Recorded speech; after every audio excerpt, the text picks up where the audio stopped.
We are here with Paul Richardson. Paul, you guys just finished up your first spring practice. Talk a little bit about what it feels like to be back out here on the practice fields. It feels really good to be back out here. All of our guys, we've been practicing on turf most of the winter, so we're all happy to be back on grass. Talk a little bit about the winter conditioning program and specifically Coaches Week. We saw the video of you guys getting up at 6 a.m. That whole week. What was that experience like for you guys coming into spring ball, and how did it compare to last year's winter conditioning program? There was a lot more competition this year than it was in last year's winter conditioning, especially going into Coaches Week. Yeah, we get up at probably like 5:15. Most of us try to eat like a small breakfast before we come in for the 6 a.m. workout. And the biggest thing there is just to compete, make sure you're finishing as hard as you can, make sure your effort is never a question. And you know, the whole point of the winter conditioning is just put us in an adverse situation, get us in there while we're tired, while we're fatigued, while it's cold, and we get to work under pressure. You guys have a small senior class, just 8 seniors on this roster. Guys that are juniors and sophomores, do you take it more upon yourself to step up as leaders because you know that you don't have a ton of seniors on the team?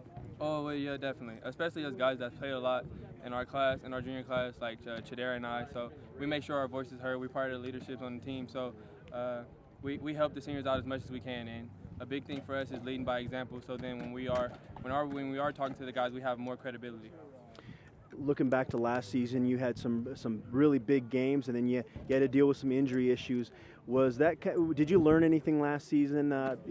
Just going through that experience of the injury and having to come back from that. Never take a snap for granted. Never take a practice for granted, and that was the most humbling part of being injured last season. It hurts to watch, especially when your team isn't winning. You feel like you could be helping them. It really does hurt. So the biggest thing I took from it is not to take any play for granted, to go as hard as I can each play, and just to make sure it's seen. Coach Embry mentioned something about you kind of having an epiphany this offseason. He didn't really go into detail. Is there anything that's changed about your dedication and kind of your approach to things now? I've always been dedicated. I've always been one of those effort guys. I work really hard, and my biggest thing last year was struggling with being able to deal with coming back from injury.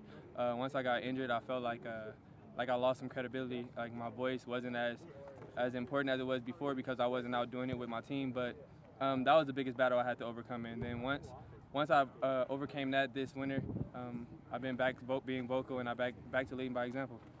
Tyler McCulloch played some last year, and Keenan Canty as well. But you guys don't, aside from yourself, don't have any really proven playmakers at the wide receiver position.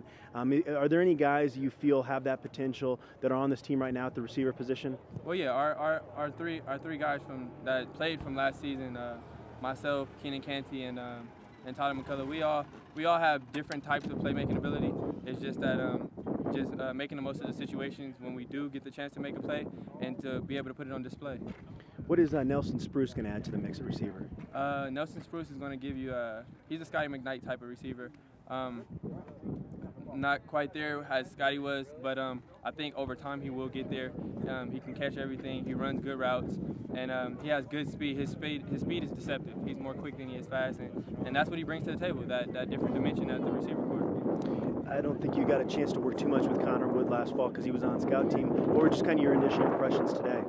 Well, actually, I did work with him a lot. When he came last fall, we would stay after practice and we work out a little bit, get some routes in, get some passing. Even when we knew he wouldn't have the chance to play with us, we still made a point to build some type of relationship when he was here. And today, it looked good. For the most part, whenever it was a pass between him and I, we connected. So, that's what we look forward to developing over this spring, going into summer, and then in the fall. What are the big differences between Connor Wood and Tyler Hanson? I really don't know. I really don't know right now.